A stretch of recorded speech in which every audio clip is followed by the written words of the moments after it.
Olá, pessoal, tudo bem com vocês? Hoje a gente vai mergulhar num assunto que todo mundo adora, né? Que são certo. Dormir. Aposto que vocês já ouviram falar um monte sobre dormir bem, Ok. mas a gente foi mais a fundo. A gente foi atrás de um especialista para trazer aquelas dicas que ninguém te conta. É isso aí. A gente ouviu um especialista que deu várias dicas interessantes e sabe o que a gente descobriu? Aqui. Que dormir bem não é só questão de quantidade, mas principalmente de qualidade. E ele foi bem específico, viu? Falou que 7 horas é o mínimo para o adulto evitar qualquer tipo de problema, seja físico ou mental. É. Mas o que me deixou curioso foi a ênfase que ele deu aos ciclos do sono. Pois é.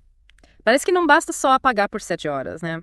Tem que ter qualidade, passar por todas as fases do sono para acordar realmente descansado. Sei. É como se fosse uma receita de bolo. É. Tem que ter todos os ingredientes na medida certa. Entendi. Ah. E como funciona essa receita do sono? Quais são as fases que a gente precisa passar? Ele explicou que a gente vai, descendo pelos estágios do sono, sabe? Até chegar no sono profundo, é nesse estágio que ele chama de sono de pedra. Que o corpo realmente relaxa e se recupera. É como se a gente entrasse num coma, mas um coma do bem, sabe? Sono de pedra, que nome sugestivo. E como a gente chega nesse sono profundo, tem algum truque? Vai que tá mágica. O especialista falou que coisas simples como fazer exercício físico, ter uma alimentação saudável e tomar sol durante o dia influenciam diretamente na qualidade do sono. E o que a gente deve evitar? Além de podcast de madrugada, claro. Ele deu a dica de ouro. Evitar álcool e telas luminosas antes de dormir. O álcool até dá aquela sensação de sonolência, né? Não. Mas atrapalha a gente de chegar no sono profundo. E a luz azul das telas. Parece que ela bloqueia a produção da melatonina, o hormônio que regula o sono. Eita. Quer dizer que você vai ter que abrir mão daquela taça de vinho antes de dormir? Quem sabe? Pelo menos durante a semana eu vou tentar maneirar. Tudo pela ciência, né? Sacrifícios. Brincadeira, gente. Mas falando sério, o especialista foi bem claro. O sono profundo é essencial para reparar o corpo. Ele até contou que tem gente que dorme 10 horas e acorda cansada porque não consegue ter um sono profundo de qualidade. Verdade. É como se o corpo não tivesse feito a manutenção completa durante a noite. Exatamente. É a qualidade e não a quantidade que define um bom sono. E por falar em qualidade, ele também falou bastante sobre o sono REM, a fase em que a gente sonha. O famoso sono REM. E o que ele disse de interessante sobre essa fase? Ele explicou que durante o sono REM, o nosso cérebro fica superativo, quase como se estivéssemos acordados. É por isso que a gente pode se mexer, falar e até abrir os olhos rapidinho durante essa fase. Mas se o cérebro fica tão ativo, por que a gente não lembra de todos os sonhos? É mistério, né? Mas ele disse que é normal a gente não lembrar de todos os sonhos, só lembramos daqueles que acontecem mais próximos do momento em que a gente acorda. Interessante. E o que acontece quando a gente acorda no meio de um sonho?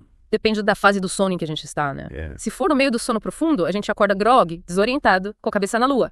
É como se o corpo tivesse sido desligado, de repente, sem ter tido tempo de completar o ciclo. Nossa, já aconteceu comigo. É horrível. Parece que a gente não dormiu nada. Pois é.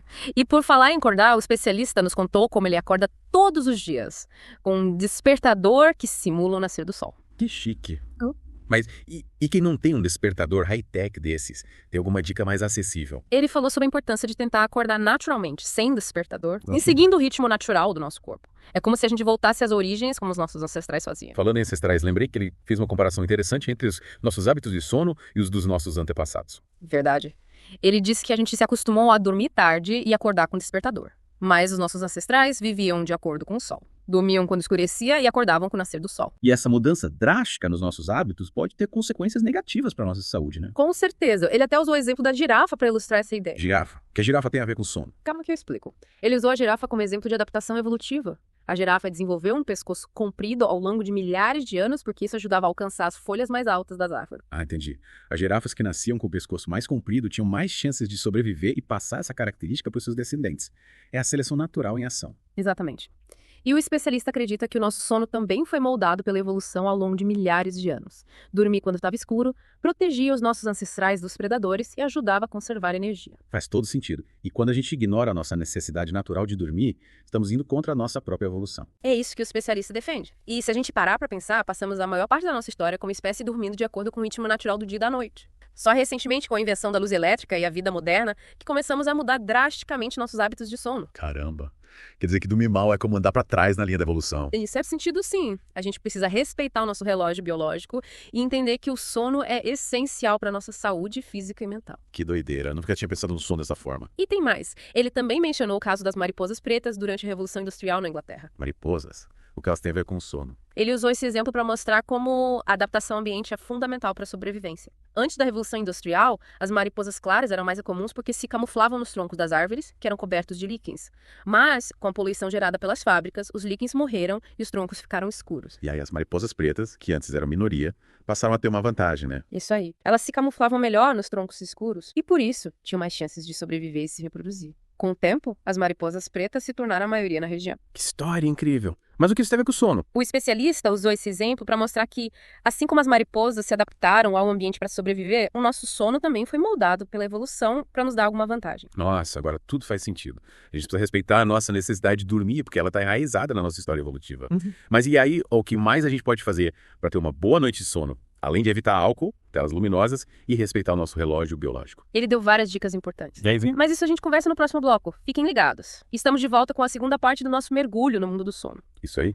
No bloco anterior, a gente viu que dormir bem é como uma receita de bolo. Eles ter todos os ingredientes na medida certa e que esses ingredientes, ou melhor, esses ciclos do sono, foram moldados pela evolução ao longo de milhares de anos. É como se a gente tivesse um manual de instruções gravado nos nossos genes na hora de dormir e de acordar. Fascinante. Mas me conta, quais outras dicas o especialista deu pra gente colocar em prática? Ele falou bastante sobre a importância de respeitar o nosso ritmo circadiano, que é como se fosse o nosso relógio interno. Ritmo circadiano. Parece nome de banda de rock progressivo. Mas explica melhor pra gente o que é esse ritmo e como ele influencia o nosso sono. É o nosso relógio biológico que regula várias funções do nosso corpo, incluindo o sono. Ele é influenciado pela luz solar, pela temperatura e por outros fatores ambientais. Quando a gente se expõe à luz solar pela manhã, por exemplo, o nosso corpo entende que é a hora de acordar e ficar ativo. Ah, entendi. É por isso que é tão importante tomar sol pela manhã, né? Exatamente. E à noite, quando a luz diminui, o nosso corpo começa a produzir melatonina, o hormônio que induz o sono. Mas e se a gente ficar exposto à luz artificial à noite? Tipo a luz do celular ou da televisão? Aí que mora o perigo. A luz artificial, principalmente a luz azul emitida pelas telas, engana o nosso cérebro, fazendo ele pensar que ainda é dia. E com isso a produção de melatonina é bloqueada, né? Exatamente. Aí a gente fica com dificuldade para dormir. Sim, quando consegue dormir, o sono não é tão reparador. Faz todo sentido. É por isso que o especialista recomendou evitar telas pelo menos 1 hora antes de dormir. Ele deu várias dicas pra gente hackear o nosso ritmo circadiano e ter uma boa noite de sono. Tomar sol pela manhã, evitar cafeína e álcool à noite, criar uma rotina relaxante antes de dormir e, claro, evitar as telas. Dicas simples, mas que podem fazer toda a diferença.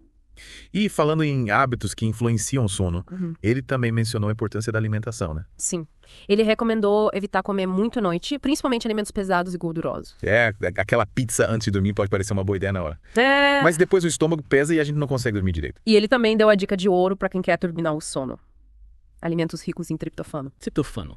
Parece nome de feitiço. É um aminoácido que ajuda na produção de serotonina e melatonina, os hormônios do bem-estar e do sono. E onde a gente encontra esse triptofano mágico? E alimentos como banana, leite, ovos, castanhas, frango e peixe. Já estou anotando aqui para incluir meu jantar. Mas e além da alimentação, o que mais a gente pode fazer para ter uma noite de sono digna de um rei? Ele recomendou praticar exercícios físicos regularmente, mas evitar exercícios muito intensos perto da hora de dormir. Nada de crossfit noturno, então? Melhor não. E ele também falou da importância de criar um ambiente relaxante no quarto. Sim. Com temperatura agradável, pouca luz e silêncio. Às vezes a gente nem percebe, mas a luzinha do carregador do celular ou o barulho da rua podem estar atrapalhando nosso sono. E por último, mas não menos importante, ele ressaltou a importância de gerenciar o estresse. O famoso estresse, parece que ele é o vilão de tudo, né? Infelizmente, sim. O estresse libera hormônios que nos mantêm em estado de alerta, dificultando o relaxamento e o sono. Por isso, é fundamental encontrar maneiras de lidar com o estresse no dia a dia, como praticar meditação, yoga, exercícios de respiração ou qualquer outra atividade que ajude a relaxar. Dicas preciosas. Ele realmente deu um guia completo pra gente ter uma boa noite de sono. Mas me diz uma coisa, ele falou alguma coisa sobre a posição em que a gente dorme. Isso faz diferença. Falou sim. E essa é uma das dicas mais interessantes que ele deu. Mas a gente vai deixar essa conversa para depois do intervalo. Fiquem ligados. E voltamos com a última parte do nosso mergulho no mundo do sono.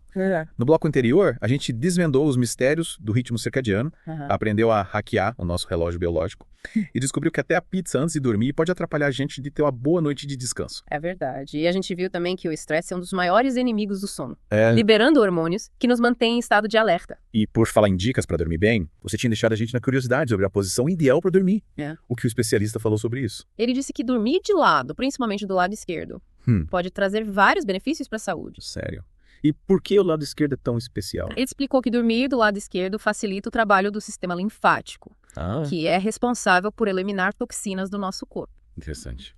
É como se a gente estivesse dando uma mãozinha para o nosso corpo se limpar durante a noite. Exatamente. E dormir do lado esquerdo também pode melhorar a digestão, reduzir o ronco e até aliviar dores nas costas. Nossa, vou ter que me esforçar para dormir do lado esquerdo hoje mesmo. Quem sabe eu acordo sem aquela dorzinha chata nas costas. Vale a pena experimentar. E ele também falou sobre a importância de escolher um bom colchão e travesseiros que ofereçam conforto e suporte para a coluna. É verdade. Dormir num colchão velho e duro é pedir para ter uma noite de sono horrível. Tá bom? Parece que cada detalhe conta quando o assunto é dormir bem. Com certeza. E para finalizar... Ele deixou um recado importante. Se você tem problemas para dormir, procure ajuda profissional. É isso aí, pessoal. Se você sofre de insônia, apneia do sono ou qualquer outro distúrbio que atrapalhe o seu sono, não hesite em procurar um médico especialista. A saúde do sono é fundamental para nossa saúde física e mental e não deve ser negligenciada. Bom, gente, chegamos ao fim do nosso mergulho profundo no mundo do sono. Espero que vocês tenham aprendido bastante sobre a importância de dormir bem, como os ciclos do sono influenciam a nossa saúde e como podemos criar hábitos saudáveis para ter uma noite de sono reparadora. E que vocês acordem amanhã se sentindo renovados e cheios de energia para encarar o dia. Valeu, pessoal! E se você gostou do nosso papo, compartilhe esse episódio com seus amigos. E não esqueçam de se inscrever no nosso canal